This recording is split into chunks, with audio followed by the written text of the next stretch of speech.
En Marche lance sa grande marche pour l'Europe. Le parti fondé par le président français Emmanuel Macron un an avant son élection a donné une mission à ses troupes, faire 5 semaines de porte-à-porte au sujet de l'Europe. Euronews a rencontré ces marcheurs à Bruxelles où vivent de nombreux Français. Smartphone en main, les militants posent aux passants des questions simples, comme... Là, il y a des choses qui marchent bien en Europe, avec des exemples concrets. Ils l'assurent, ils ne sont pas là pour convaincre. On est juste là pour retranscrire exactement quelles sont les attentes de la personne sur l'Europe, qu'est-ce qui selon elle ne marche pas, qu'est-ce qui selon elle marche bien. Et voilà, et ça nous permet en fait d'avoir un diagnostic précis.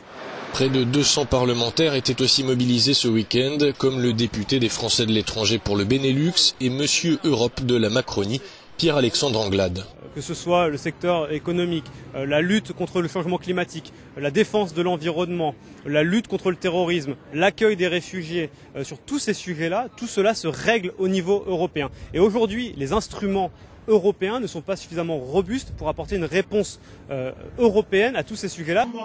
L'autre enjeu ici, c'est de bâtir de nouvelles alliances quitte à bouleverser les groupes parlementaires européens. Le leader belge des libéraux européens, Guy Verhofstadt, a été invité à débattre. Ce qu'il faut créer, c'est très clair, c'est un mouvement dans l'avenir, au niveau européen, qui peut être l'alternative pour les anciens partis, c'est-à-dire le PPE et les SD, qui ont bloqué la vie politique européenne pendant des décennies. En Marche s'était appuyé sur le porte-à-porte pour composer son programme en 2017. Cette grande marche servira de socle à son programme pour les européennes 2019.